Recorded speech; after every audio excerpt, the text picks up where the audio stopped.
ejercicio es la archiconocida pregunta que tantas veces les he indicado que les iba a preguntar en los controles. Dice la primera parte de ella: un condensador plano tiene sus láminas situadas en un plano vertical y situadas a 10 centímetros. Determina, usando el teorema de Gauss, el valor del campo electrostático entre las placas del condensador. Bien, vamos a hacer esta primera parte, y para hacer esta primera parte tenemos que suponer que tenemos un plano indefinido, bien cargado positivamente o negativamente. Y si suponemos que, por ejemplo, aquí hay una densidad de carga sigma positiva, ahora lo marcaré, en un punto que está frente al plano, si yo coloco un culombio, ¿qué le va a pasar? Que va a aparecer una fuerza de repulsión, que llamamos intensidad de campo electrostático. Para hallar esa intensidad de campo electrostático tenemos que usar el teorema de Gauss, y el teorema de Gauss me pide o me exige que utilice una superficie cerrada.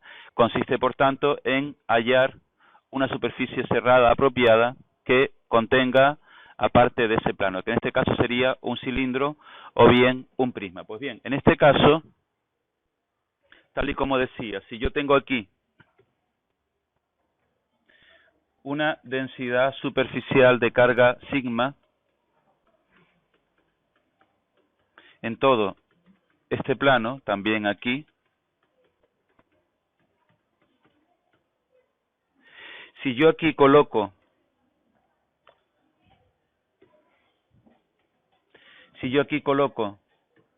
un culombio, sobre ese un culombio aparecerá este campo electrostático, que será perpendicular a ese plano.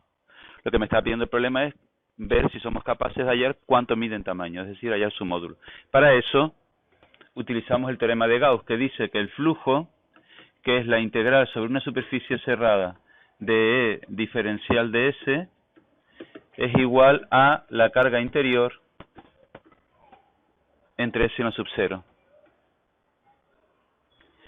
Pues bien, el producto de E por diferencial de S, fijémonos que diferencial de S en todo punto es paralelo al campo electrostático, puesto que en la cara lateral no hay flujo, debido a que en la cara lateral, aunque aquí existe campo electrostático, ese campo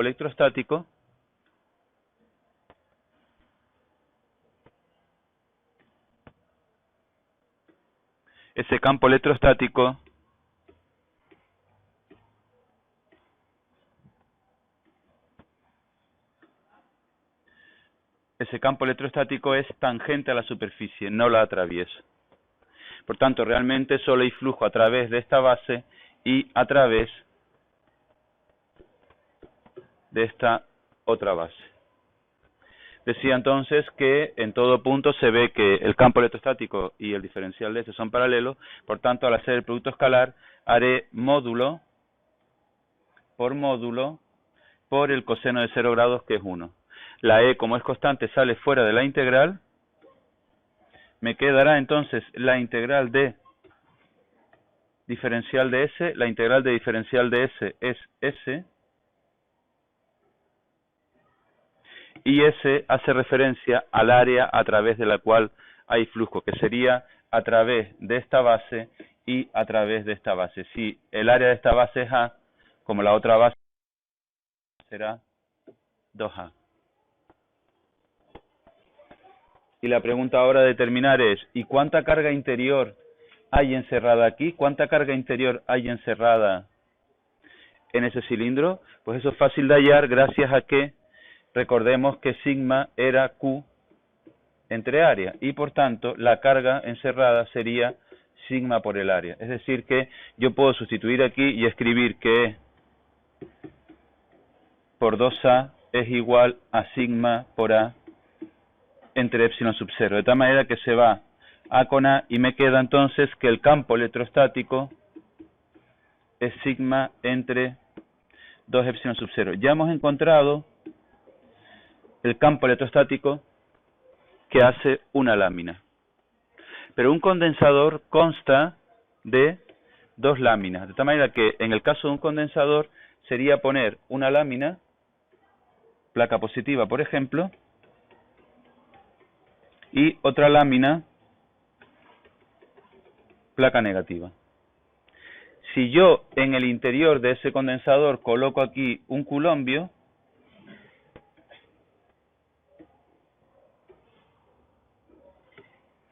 Si yo aquí coloco un culombio, sobre ese un culombio actúa la repulsión de la placa positiva, que vale sigma entre 2 epsilon sub 0, y la atracción de la placa negativa, que vale también sigma entre 2 epsilon sub 0.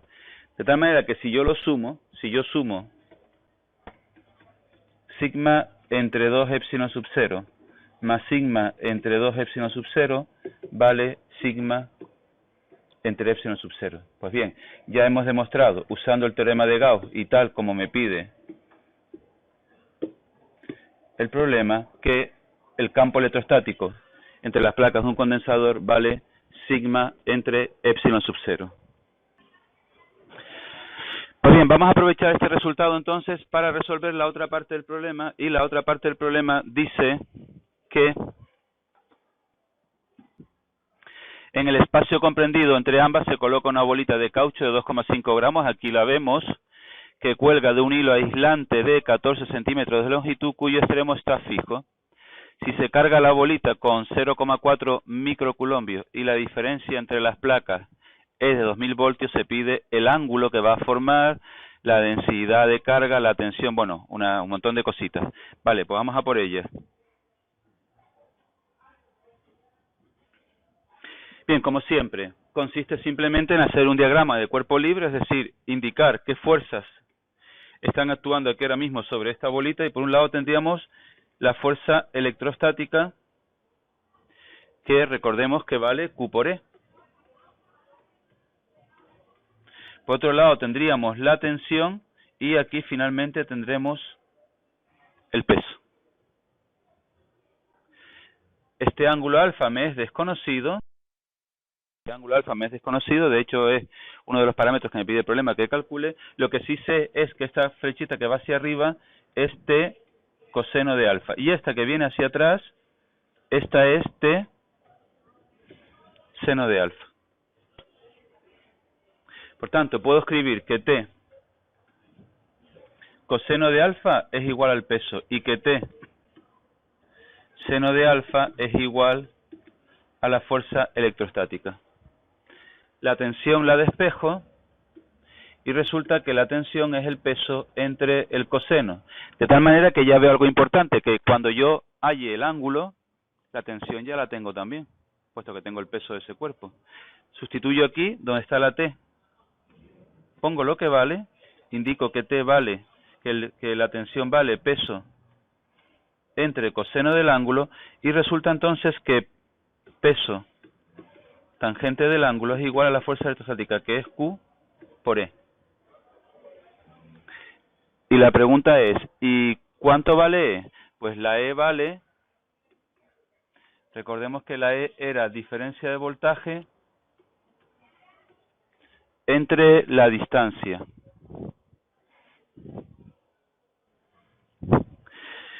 Bien, me está indicando que la distancia es de 10 centímetros, como siempre, tener cuidadito, escribir 0,1, aquí se pone 2000, y resulta entonces que sería 2 por 10 elevado a 4 voltios por metro.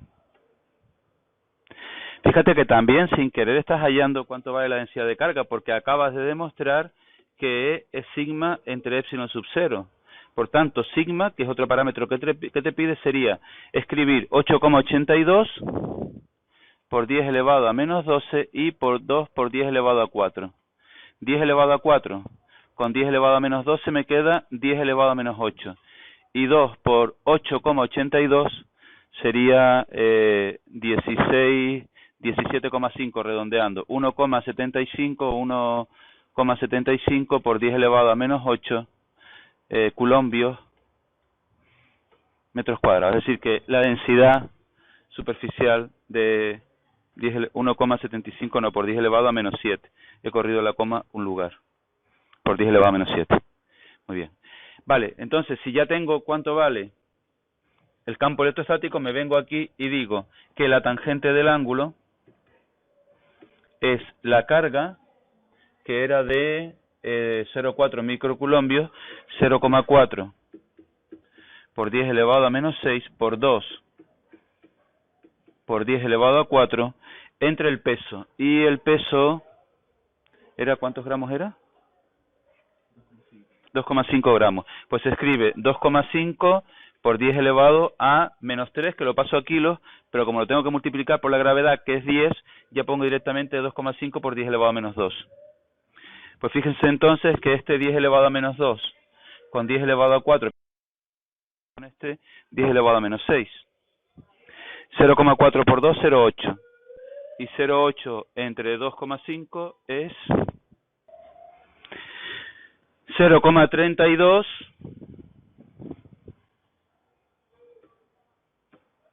igual 0,32. Hacemos if tangente de ese ángulo. ¿Y cuánto me dijeron que era?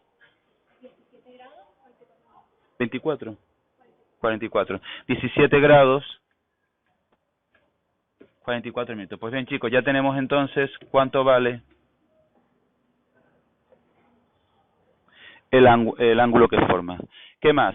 Dice ahora, si desde la situación anterior se hace cero la diferencia de potencial entre las láminas, ¿qué tipo de movimiento describe la bolita? Pues casi un armónico simple. Recuerden que estamos en 17 grados, por tanto, aunque sí que se pone a oscilar, no es exactamente un armónico simple puro, puesto que pasa de 10 grados. Y entonces aquí, detalle curioso, aquí va a haber una pequeña discrepancia entre la velocidad, si la calculamos con la fórmula de movimiento armónico simple, así la calculamos por conservación de energía. Recuerden siempre que la que tiene la categoría de teorema es la conservación de energía. Luego, en caso de duda, se quedan con la velocidad que se obtiene de pierde igual gana. Hay dos formas de calcular aquí la velocidad, como les estaba diciendo. Suponer que esto es un armónico simple, realmente no lo es. En ese caso, diremos que x igual a coseno de wt. ¿Cuánto vale la amplitud? Esto sería la amplitud. No la tenemos, pero yo sé que esto es 14 centímetros y que el ángulo es de 17 grados 44 minutos. Por tanto, para hallar A, diré que A es 0,14 por el seno de 17 grados 44 minutos. ¿Y esto cuánto es? 0,14 por el seno de 17 grados 44 minutos. Nos da 0,042 metros. W tampoco lo tengo, pero recuerdo que W es 2pi entre el periodo. Y el periodo se obtenía diciendo que era 2pi raíz de L entre la gravedad. Es decir, que sería 2pi raíz de 0,14 entre la gravedad, que vamos a suponer que es 10. Por tanto, si yo sustituyo aquí donde está la T, pongo lo que vale, me va a quedar que es 2pi raíz de 0,014. Se va 2pi con 2pi y me queda entonces que W es la inversa de la raíz de 0,014 y el resultado es de, pues me queda 8,45 radianes por segundo. Pues bien, me queda entonces que X será igual a 0,042 por el coseno de 8,45 t. Pero yo no quiero X, quiero V. Si tengo X, ¿cómo se hallaba V? Derivando. Por tanto, V será derivada del coseno menos seno de 8,45 t. Y delante tengo que escribir 8,45 por 0,042, que es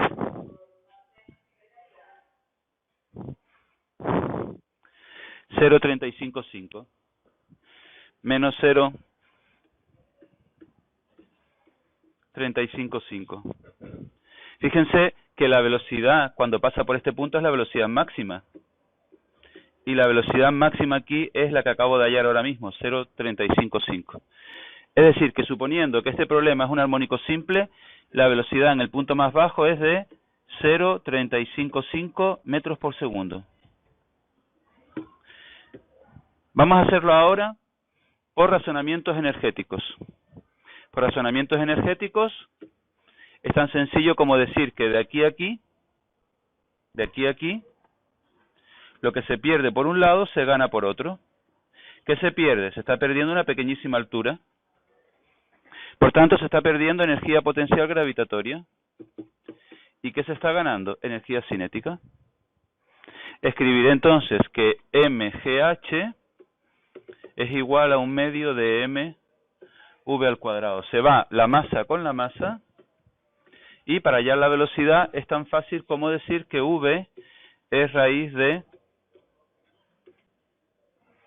2gh. ¿Qué me falta calcular? Me falta calcular cuánto vale esta altura h que está aquí. Y para eso voy a ampliar el dibujo y quiero que vean lo siguiente. Yo tengo este hilo que mide 14 centímetros. Y lo he separado un ángulo de 17 grados 44 minutos. Y esto sigue siendo 14 centímetros. ¿Qué será la altura? La diferencia que hay entre este punto y este punto. Esto es h. Esto es lo que yo quiero calcular. De tal manera que me es fácil ver que h sería toda esta distancia, 14 centímetros, menos esta distancia de aquí a aquí. Vamos a marcar en otro color para ponerla de manifiesto, menos esta distancia, que la llamo x. Es decir, que sería 14 menos x. ¿Y cuánto vale x? Pues fíjate, es que x vale 14 centímetros por el coseno de 17 grados 44 minutos. Y me queda entonces que esto, el resultado es de 14 por coseno de 17 grados 44 minutos. Nos queda que vale 13,39 centímetros. De tal manera que ya sé cómo hallar h. Donde está aquí la x pongo 13,39. Y 14 menos 13,39, 0,61, efectivamente. 0,61, sí. Centímetros. Pues ya lo tenemos. Resulta que la velocidad será poner entonces raíz de 2 por 10 y por 0,61 por 10 elevado a menos 2. Cuidado con esto, como siempre, en metros. Por tanto, el resultado final será que la velocidad es de 0. Ah, pues mira, seguimos, pues sí que ha dado igual que el otro. Pues genial. En este caso coinciden. En caso de discrepancia, de grandes discrepancias, imagínense que este ángulo lo llevan, por ejemplo, este ángulo lo llevan a 32 grados, ahí sí que no habrá coincidencia, se quedan siempre con este resultado, con este siempre es verdad. Esto de que pierde igual gana, si está bien aplicado, siempre es cierto.